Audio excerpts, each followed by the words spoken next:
This is it, the moment we've all been waiting for. That is the engine for the Cadillac, dangling right over the front of the Cadillac and hopefully not falling and smashing it. So I'm stoked. We finally have our 540 twin turbo big block Chevy from Nelson Racing Engines in the house, and we're gonna be test fitting it today. But first, I wanna thank you guys, especially those of you that went to fsmgarage.com and bought the merch, because your poor financial decisions involving your apparel allows me to make even worse decisions involving these cars, trucks, boats, and yeah, we even have a hovercraft that I've already crashed once. Thanks, Cletus. What else? One more thing we gotta talk about, and it's, you know, kind of off topic for me, but I've been hacked. My wife's been hacked. Actually, my wife, someone tried to extort money from her via email. And it got me thinking a lot about cybersecurity, and so we have partnered with Surfshark VPN for this video. And what is Surfshark? Surfshark is a virtual private network for the internet. Basically what it does is it takes your computer, your phone, your tablet, even your TV, and places it anywhere in the world and masks your IP address. So benefits for that are, it's a way more secure way to surf the internet.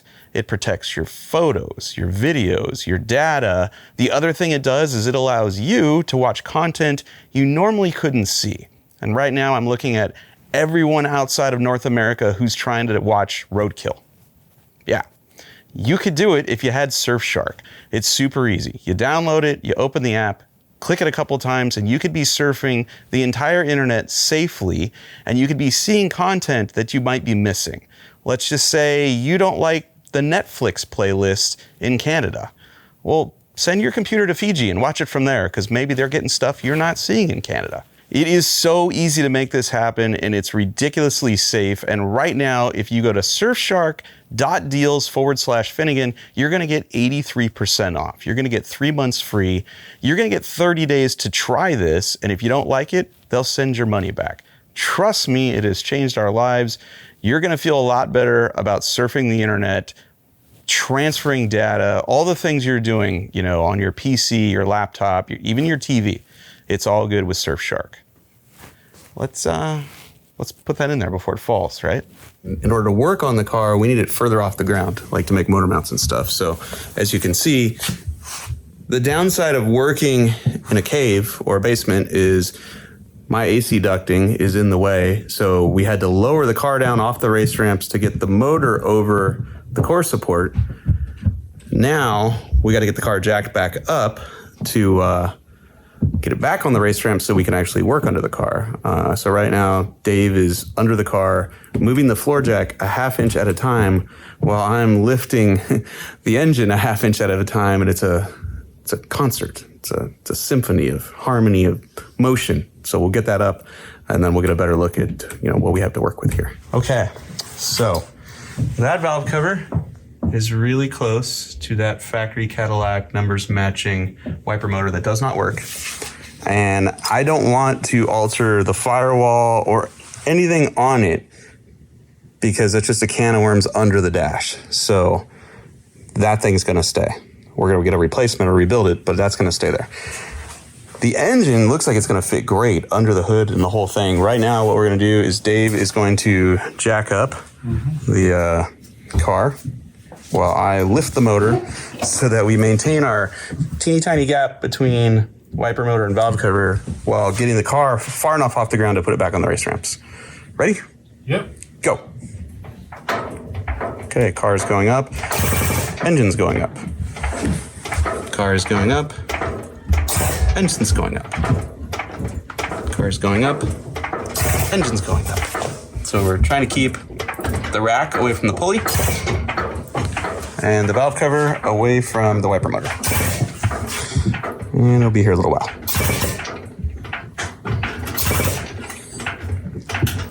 Again, the $99 Harbor Freight Aerovar hydraulic cylinder upgrade, totally worth it.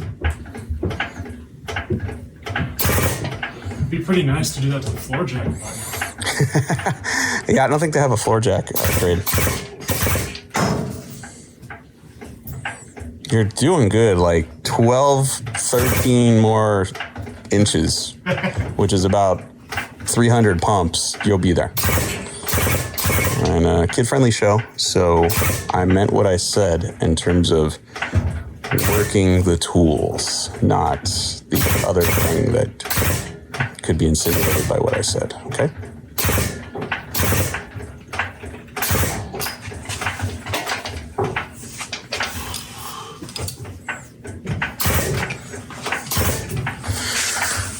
We're getting close. We gotta get that high enough off the ground to put that race ramp under that tire right there.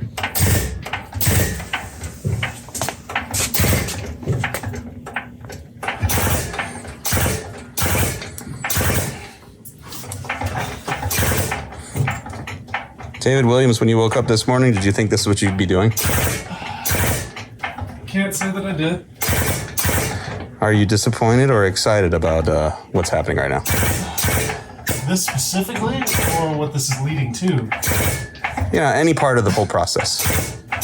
I mean, I'm just happy to be here, man. Just happy to be alive. I like it. Oh, hey, you might be there. Hold on.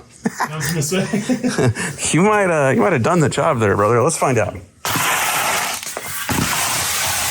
Oh, you more than did it.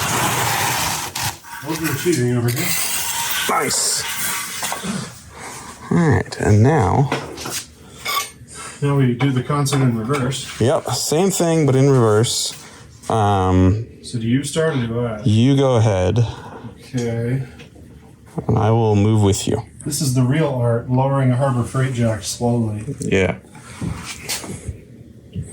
Sadly, the aero over hydraulic thing only works going up. It doesn't work going down. So I gotta be good at this. Whoa, ho, ho. Spicy. Might have touched the rack just a little bit there. You doing okay? Yep, keep going. Oh yeah, just kiss the rack. Just a little bit. But it's okay. Just the tip.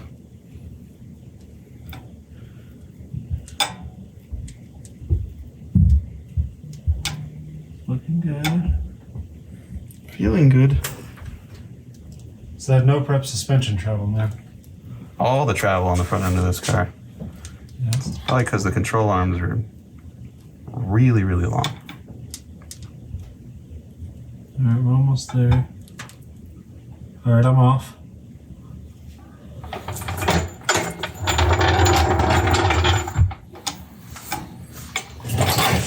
All right.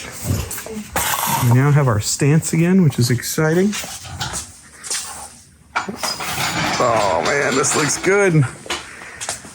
So this Alien intake from Nelson has dual fuel rails set up here and a set down the valley.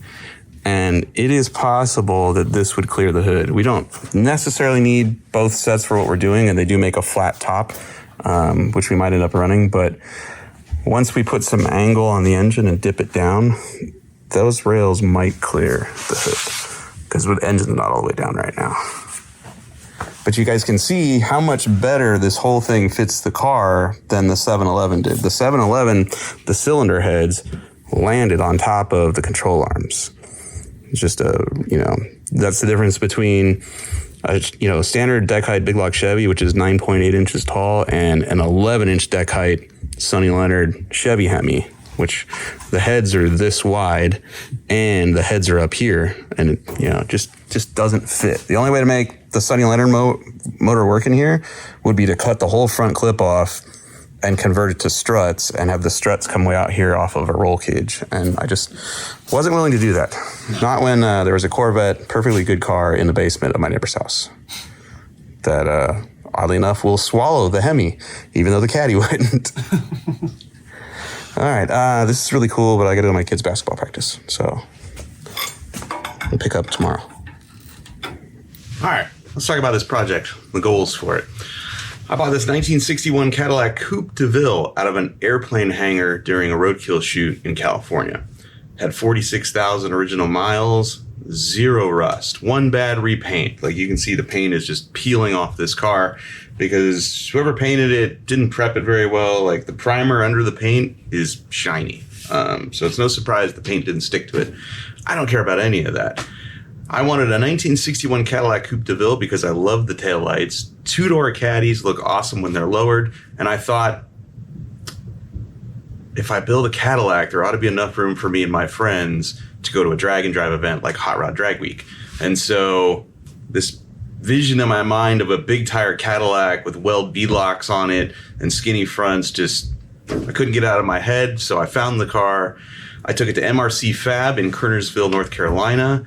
Jimmy Bullard and his crew made a tube chassis for it, not a round tube, lightweight racing chassis, but a rectangular tube chassis that's more street friendly. It's a little more durable. And so this car began as a 4,700 pound behemoth. I haven't weighed it since. I don't know if putting a new chassis under it saved any weight. You know, we got rid of the original X frame, which isn't an amazing platform for drag racing, and it is very heavy. The X, the spine of the middle of it, is very thick. It's very heavy. Maybe we saved some weight, maybe we didn't, I don't know. It doesn't really matter because now we have a 540 cubic inch twin turbo big block Chevy from Nelson Racing Engines that, if we play our cards right, on E85 should make about 2,000 horsepower pretty easily. If we put it on methanol, it's going to make even more. Today's goal is to test fit the motor and the trans and figure out where is the motor going to be located, because that's going to dictate what fuel we're going to run, which is going to sound weird, I know, and also whether we're going to have an intercooler. You know, a whole lot of decisions are going to get made today. Okay, couple of things that are interfering. First is the factory steering column. That is the pivot for the factory linkage going to the shifter, and that's hitting the cylinder head and preventing the engine from going back any further. And not that I want the engine to continue going back further and further, but it's already hitting it, and I did want the engine to go back like another 1/4 of an inch. So this will come off, and even though it would be super cool to use the stock column shifter when driving this thing, I'm up in the air whether or not I'm going to do that. And besides, it might be possible to simply shorten this and have it still be effective. Might be possible to flip the column over and have this come out this side. I don't know. We've got options for this. We could also put a floor shift in this car if we need to. We'll figure it out. Right now, I'm just going to unbolt this to free up the cylinder head. And then if we look on the other side of this deal, this cylinder head is real close to touching the factory firewall. And so we're probably going to notch this brace on the firewall there and then plate it so that this isn't touching. And so we also have more room to get a socket in there, you know, to get to that bolt, which will hold the exhaust header to the cylinder head.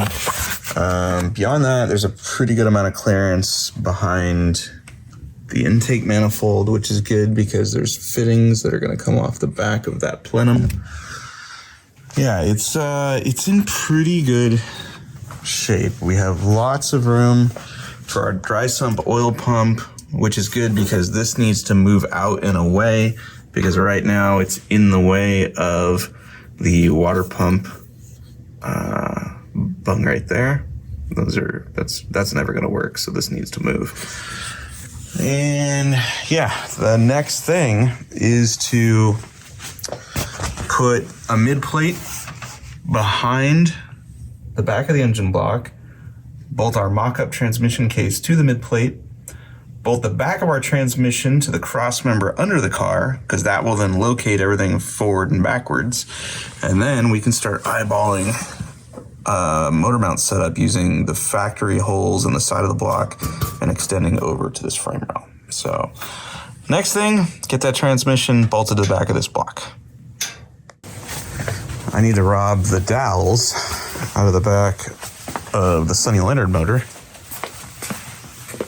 He's here because I don't have any in our new engine. And of course, they're in there pretty good. So I need to go grab something to pull that back out. Yeah, we need a tool. Let's go get tools.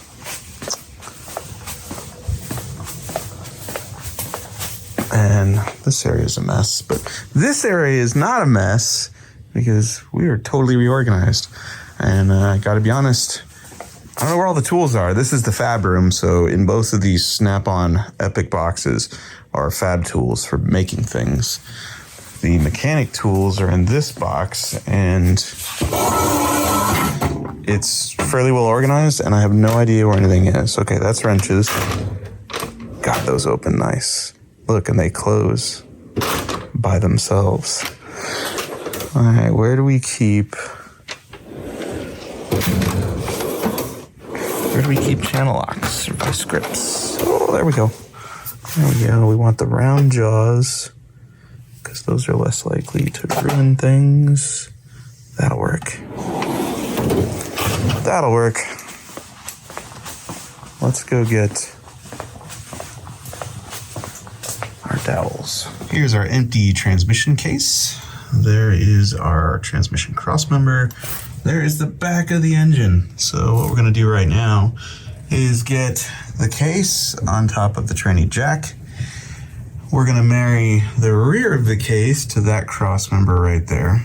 And then the front of the case is gonna get bolted to the back of the engine block with a 1/4 inch thick mid plate between the two. Now the mid plate is designed to locate on the dowels and take the torque of the engine. The bolts in the back of the block are basically just clamping the two things together. They should not be taking the twisting motion and the torque of the engine, just the dowels should. And then that mid plate will extend out to the frame rails and bolt to the frame rails on a pair of brackets that'll get welded to the frame rails. That's what transfers the torque to the chassis in, a drag racing setup. It's not necessarily the side engine mounts doing all the work. And we don't have any dowels because I can't seem to get them out the back of these Sonny Leonard motors. So for today, and this makes this way more difficult when you're working by yourself, we're just gonna bolt the bell housing to the block with the mid plate in between, but no dowels to locate the thing. So a little more complicated. It's a lot easier to just slide the mid plate on the back of the block on the dowels, then lift the trans up and bolt the trans to the block, but I don't really have that luxury right now. So make the best of it. Be all good. All right, another plan. I don't have dowels. I'm working alone. It's gonna be a pain in the ass to get the trans up, get the mid plate on the back of the motor, and shove bolts in it with only 2 hands. So I was thinking, what can I do here? Well, why don't I just make my own dowels? I could do that. Here's an easy way to do that if you're at home. If you have a small block Chevy, a big block Chevy, an LS engine, the bell housing bolt pattern is basically the same. The LS is missing one hole from, a small block or big block Chevy. That's the difference. The holes are about 625 thousandths of an inch in diameter, which, if you measure a 5/8 bolt, well, that's real close.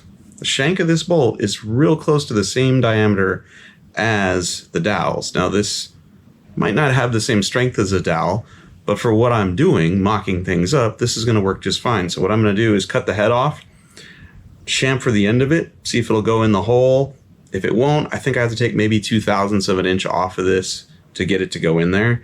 But I can essentially cut the shank of this 5/8 coarse thread bolt, and we have a pair of dowels, and I can keep working rather than going to the store or going to a friend's house or doing whatever I was, ultimately having to do if I didn't have dowels. We'll just make our own.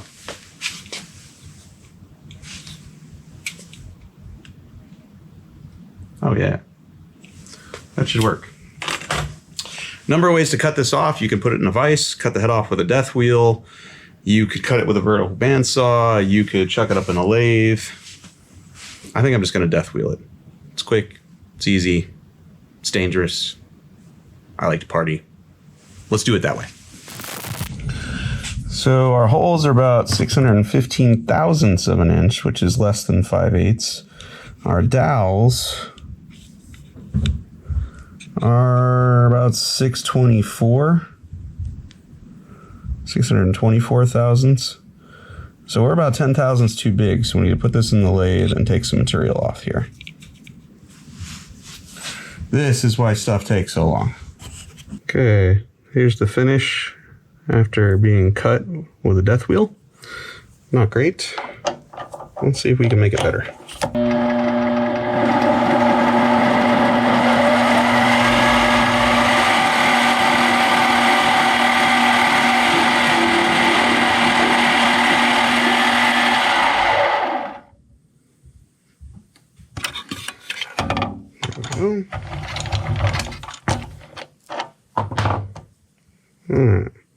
Much better, much smoother.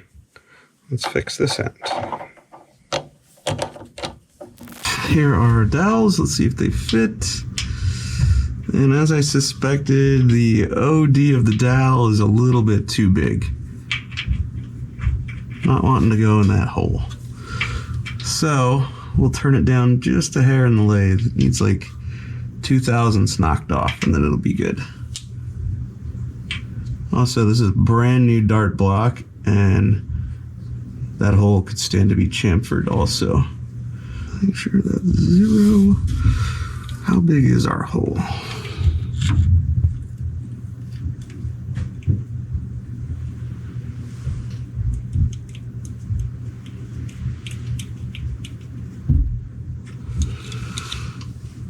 I wonder why it doesn't fit.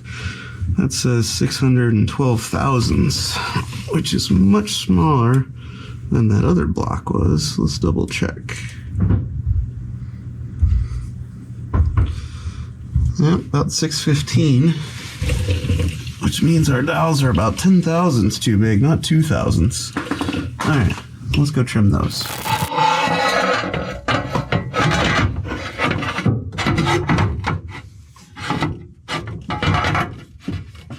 So there's where the dowels should go. Alright. I'm going to pull the motor forward a little bit. Alright, next step. Get the trans cross member out of there.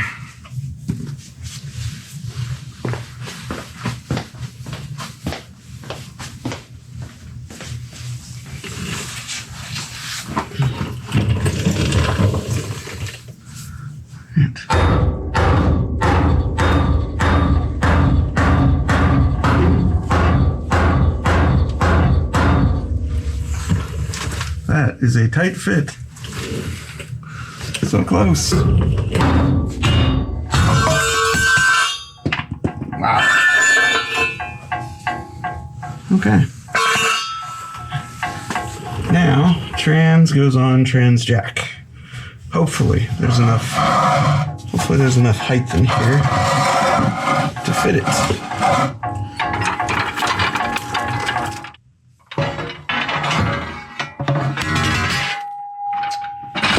Okay. Whew. That needs to be somewhere else.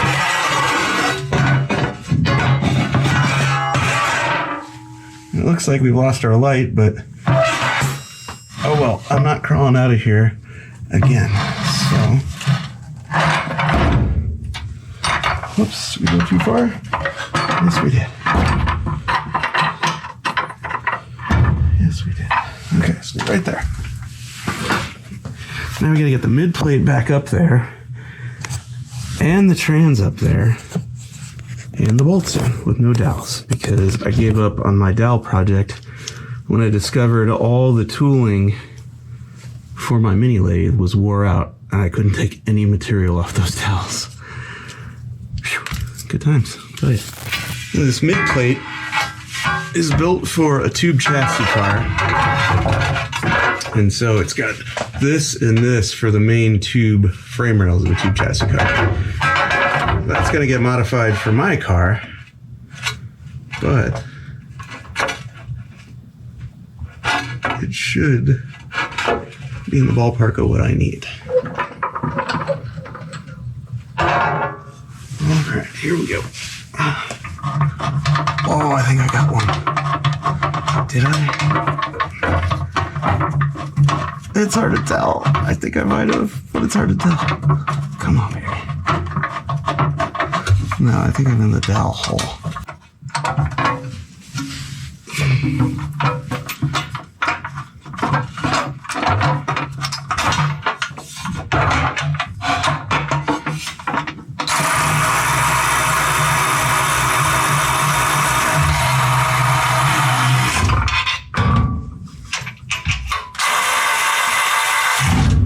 Issue number one with using a mid-plate built for a full-blown race car is that there's a whole lot of extra material contacting the firewall, because this mid-plate is built for a car that has a non-stock firewall and a tube surround that follows the mid-plate, and then the mid-plate bolts to the tubing. It's part of the roll cage. It's an integral part of the car. I'm not going to have that, and all this leftover material, which is above the engine block, is hitting the firewall. So I can't get the two things to bolt together because I need to take this back out, trim the excess off, and then go back and attempt to assemble this with no dowels. And this is a problem for several reasons. It's like 6 o'clock at night. There's a tornado warning in my hood. My kids came home from school early. We're getting on a plane tomorrow to go to a funeral. Like there's a lot happening here. And what I'm trying to accomplish is get the trans married to the engine so I can build some motor mounts and not leave this thing dangling while I'm out of town, and also give you guys a cool video with some tips in it. But the reality is I'm on the struggle bus by myself here, and it's gonna be a long night. I don't know what I'm gonna get done, because at some point I need to pack for this trip and, you know, maybe console the dogs who are upstairs freaking out about all the thunder, and talk to my kids about where we're going again and put their mind at ease. You know, adulting, real life. Might have to do that. So, woo, good times. Good times. But on the bright side, that's awesome. This whole thing is awesome. And when I get back from this trip, I'm more motivated now than I have been to get this thing going. So, yeah, good times ahead. Okay, this is our used mid-plate that we got from RK Racecraft. Shout out to my buddy Ryan over there. And this material up here, like I said before, imagine a part of the roll cage that was tubing that went like this with tabs or bungs, and then this thing bolted to it, which allows you to take the motor out of the car and leave the trans where it's at, and transfers all the torque of the motor to the mid plate to the chassis of the car, you know, the tube chassis. These are the areas where it would have hugged the main rails of a tube chassis race car. Here's your bell housing bolt holes. This is what I need. I need this area from here across to here. I don't need this stuff because my firewall is going to stay mostly stock and we're not going to have any place for this to bolt. And this is hitting the firewall. So I'm about to draw some lines on this, throw this thing in the vertical bandsaw, and cut off what I don't need from the top part. The bottom part, I don't need this either, but until I get everything in the car and find out where my tabs off my chassis are going to end up, there's no point in cutting any of this out because we may actually need some of it. You know, we won't need this down here. We won't need this, but we'll probably need some meat up in here. So we'll leave that for now and just cut away what we don't need in order to get this thing in the car.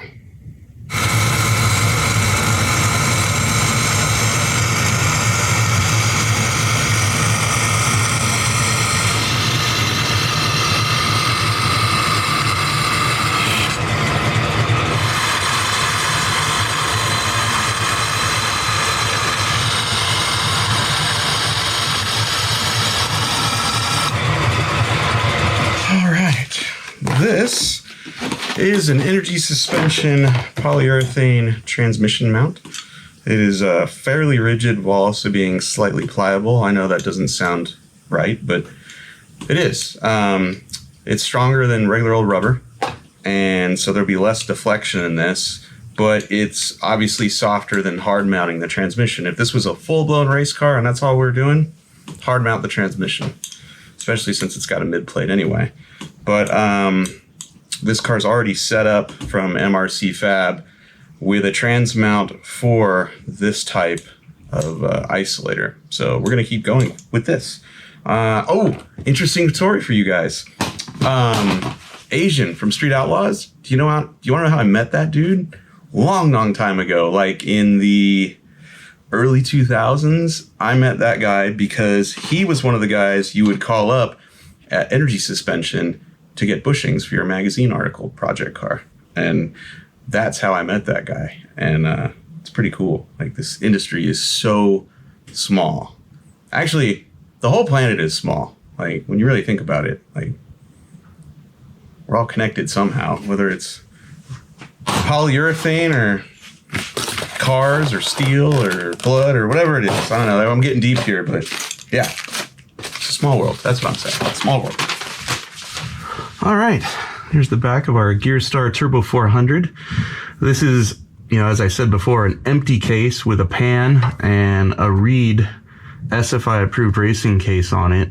And just here for mock-up, we needed this here so that we could bolt the trans to the chassis and then start building engine mounts. So one of the things I see people screw up in these all the time is they'll install this without the spacer. This is not a spacer at all. It's there to preload the polyurethane when you tighten it down. So this needs to go here before you bolt that there.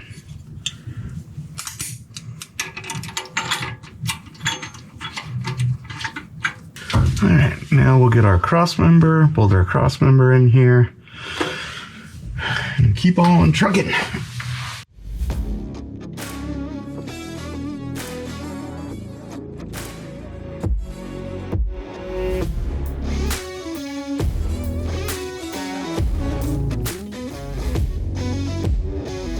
Okay, people, here's where we're at. Transmission cross member is in. However, transmission is not bolted to it because we have clearance issues. So right now, the bell housing is up against the firewall. And if you come over to the bottom side of the car and you take a look at how far off we are from our mount to our isolator, you can see we're nowhere near it. So the motor needs to go backwards. Now, if you flip the cross member around so that the mount faces forward, I've already done that. It's in the wrong place too. The motor has to go forward, and I don't really want the motor to go forward. And here's why. Granted, there's the front suspension of the car. The entire motor is behind it. And so, yes, the motor can come forward. However, we're going to run out of real estate up here in our Cadillac. We still have to put a radiator, an intercooler, and a condenser for our air conditioning because, you know, street car. So I don't want the motor to come forward. And I know earlier I said I didn't want to modify the firewall. However, I'm completely willing to cut up the bottom half of the firewall because, well, it's already been cut up. So, yeah. Next step is to trim firewall to clear transmission. So you can see where it's hitting right there. And then back to the drawing board of bolting the transmission to the transmission mount, and then getting the motor angle set where we want it, center it left to right in the frame rails, and build motor mounts. Now, when the engine is sitting here, those top rails are not gonna fit under the hood of the car, which is job one. I want the stock hood. I want this to be a Cadillac that looks stock, but is really low to the ground. So the engine needs to go lower if we're gonna run the top fuel rails. Now, these top fuel rails are a secondary set of fuel rails. There's another set down here in the valley. We don't necessarily need the top set of fuel rails if we're gonna put this thing, say, on E85 and only try to make, 2,000 horsepower. Now, if we run E85, we need an intercooler. We need a air-to-water intercooler. And the issue with that is you have to put it somewhere. This car is going to have air conditioning, so there's going to be a condenser in front of the radiator. There's really not a lot of room for a front mount intercooler here. If we decide to run it on methanol at the racetrack, we don't need an intercooler, but we need those top fuel rails. In order to fit the top fuel rails under the hood, the engine has to go back and down, which means we're going to be getting into the stock firewall. It has to go back pretty far, about another 5 inches. If we're, if our only consideration is drag strip performance, the engine is already behind the center line of the spindles. Like, it's back. If ease of maintenance is our primary consideration, methanol does not equal ease of maintenance. We will have injector issues. We will be cleaning the fuel system constantly. But then we don't have to worry about an intercooler. It's just mount the turbos either here or here and plumb them right to the snorkel and put giant injectors in those top rails. So these are all considerations. Turbo placement is another one. Our options really are putting the turbos one there and one on the other side with a really short header, but then a long charge tube that snakes up here. And again, either it goes through a front mount intercooler on E85 or it goes right into the snorkel on methanol, or put a turbo here. Then you have a longer hot side. The header basically has to go from there to here, and then again charge through the intercooler or just straight to the snorkel on methanol. This is a pretty easy place to put a turbo, but then you have a hot turbo next to your radiator. And remember, street car, so cooling is paramount. This engine's gonna make a lot of heat, especially with the turbos. I'm not a fan of putting the turbo right next to the radiator. Even with a blanket on it, I feel like that's just kind of asking for overheating problems later on. So yeah, a lot of things to consider right now. We need to decide what fuel are we going to run, because that's going to determine whether we have an intercooler or not. That's also going to determine where the motor needs to go. Right now, where the motor's at, super easy to work on. It's easy to get the valve covers off. It's easy to get to the bell housing bolts if you need to. If we go backwards and down with this motor, that valve cover ends up under the wiper motor, which, no big deal. You're like, oh, get rid of the wiper motor, do something else. Well, right now, that dash is functional. The wiper motor's dead, but the dash is functional. All the stuff works. This linkage is, together, which means if I rebuild this bad boy, the wiper should work again. I'm trying to open as few can of worms as possible with this deal so we can get to the fun part of racing. But again, we got to decide. We got to decide what fuel are we going to run, because that determines whether we have an intercooler or not. If we go meth, the motor's got to go back and down to clear those fuel rails. If we go ED5, we need an intercooler. Then we got to decide where the turbo is going to go. So we're just trying to mount the motor, and so it impacts so many things. And these are the things you have to think about when planning a build. And a lot of times you can't plan every part of the build until you have the parts. Now that I have the engine and this monster intake, I have to sit here and spend some time going, how are we going to make this work? On a future episode of Finnegan's Garage. Thanks for hanging out.